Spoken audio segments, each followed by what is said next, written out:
What is going on, everybody? Welcome back to another video. Everybody's been giving their opinion on the pearly things. I know everybody's tired of it, but I actually want to make this an educational video. So we all know that pearly things was referencing a certain person in Alex Haley's. The founder of, or the guy who made Roots said, I wanted a myth for my people to live by. So they often, but that's what they do, is they embellish. And I'm not trying to say it wasn't horrible. It was. Right. But they want to make it like more horrible so that they can control people. So I actually, and I want to give credit where credit is due, Duke the Don. Also, thank you for having me on your channel and talking with you guys. But as well, just thank you for some of the followers that came from over there as well. But he's the one who actually put me on to some of his videos. Over the weekend, I wanted to go and I wanted to just create something that's more educational so that people can actually know what Alex Haley said in his videos. There's power in history, though, is there? Yeah, absolutely. History per se. All of it. And now, people don't know who Alex Haley is. I'm going to let you know he's the creator of the book Roots. I think he had a little bit to do with the movie, but mostly he is known for the book. He also created a book for Malcolm X. Now, we're going to get kind of into some of his content, but first I'm going to give my opinions on a whole different thing that's going on. First of all, do I think that she's racist? No. I just think that she's a grifter. I think that she plays in fields that she knows nothing about. I think Abba and Preach really bodied what I believe she was this whole entire time. Just Pearly Things, the lady who's 26, unmarried, single, career-driven, and constantly tries to educate women on how to be submissive and married by 25. To all the black people like Angry Man, like Anton Daniels, and even Lead Attorney and some of these other black male creators in the male manosphere space, is kind of crazy that you guys are willing to die on this sword, especially when it's pretty much slam dunk that she talks about slavery being embellished and then using something that she doesn't even know anything about, and she just read something or didn't read anything at all, just lied on the man. We'll see from this content, but let's get into his content real quick. So in this video specifically, he's talking about being able to get a lot of his knowledge from the book based on some of the graphic things that his grandmother talked about. So this idea that he just created this out of thin air, that it was embellishment, things like that, is kind of crazy to me, because he literally got his information from somebody who has been through it. What was your motivation? You had heard stories from your elders. From my grandmother and her sisters. And it was, my motivation at first was curiosity. Also, he talks a little bit about history in itself and how history is more of like a skeleton. Because we did not live in those time periods, we don't get the full picture. LeVar Burton had been told that his name was to be Toby, and he refused it, and he was beaten to make him say his name was Toby. And then when after he was beaten, he's bloody and all, he was cut down, and he fell into the lap of Lou Gossett, who was playing fiddler.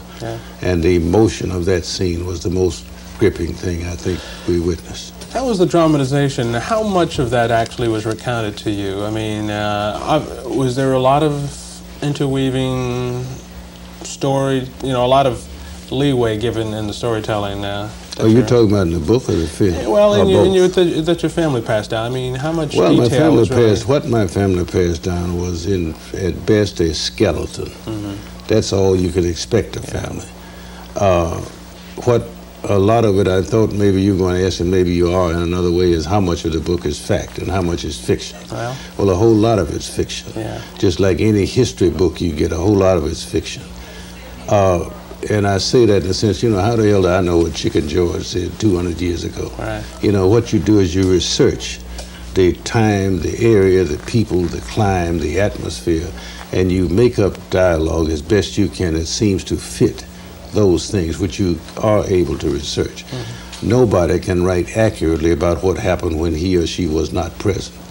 even if you are present, you may not report accurately what was said, something like that. How important is it to be accurate, though, in history? Well, it's important to be as accurate as possible. Something that I probably did last week, I probably couldn't tell you right now today the full extent of it. I might leave some things out, and because of how I felt during that situation, or based on certain things that happened during that situation, I might even over exaggerate it in some instance, right?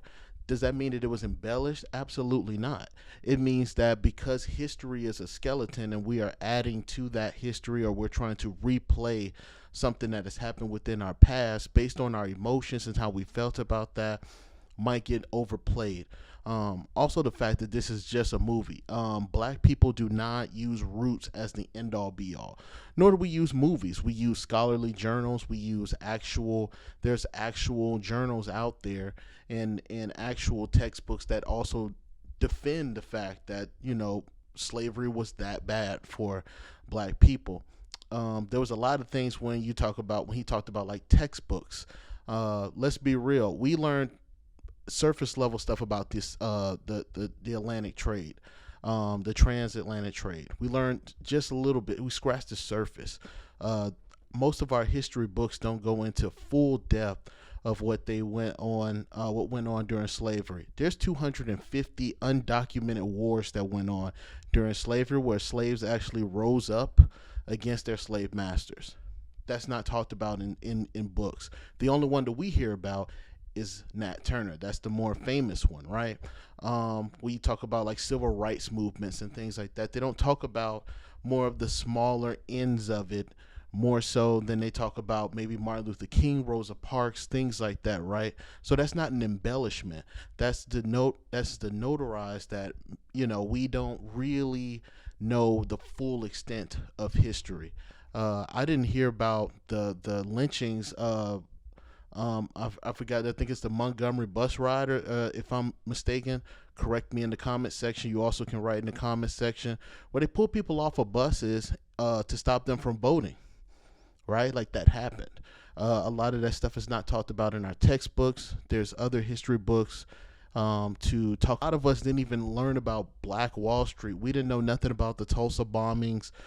We didn't even know that the FBI was behind the Martin Luther King killings, right? Like this stuff is not put in a textbook for children to read, for a lot of different reasons. But that means that slavery couldn't have been embellished upon if you're not even putting the most accurate situations in these textbooks. Now, I'm also going to say this about Pearl as well. If you were actually sorry for what you said, you wouldn't be attacking Sarah Garvey either. Attacking his channel is crazy. If you felt like, I think he had stuff on there he said for about 6 to 8 months ago, and you're just now YouTube striking that. I hope he gets that figured out, because I think that is so weird that you did that to him. If you felt like you were in a bad position, or that he was telling lies, you can clearly speak up for yourself, and that would be it.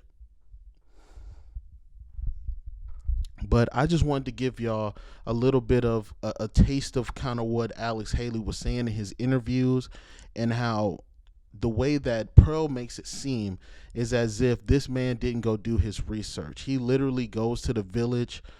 He did 9 years of research. He says that he did 9 years of research. He also went in person to the village that his grandmother described as well, right? So he actually took that pillage. We have to realize that some people that talk about these things on the internet, they have never been to some of these African villages. They have never been out there in these spaces. So when we talk about them, we got to make sure that we're doing our research on this stuff. It's cool to have. I didn't have a problem with having Nick Fuentes on there. It's not a money situation. It's just the simple fact that a white girl went and talked crazy on the internet while being surrounded by blackness. And for anybody who's defending this at this point, you're crazy. Peace.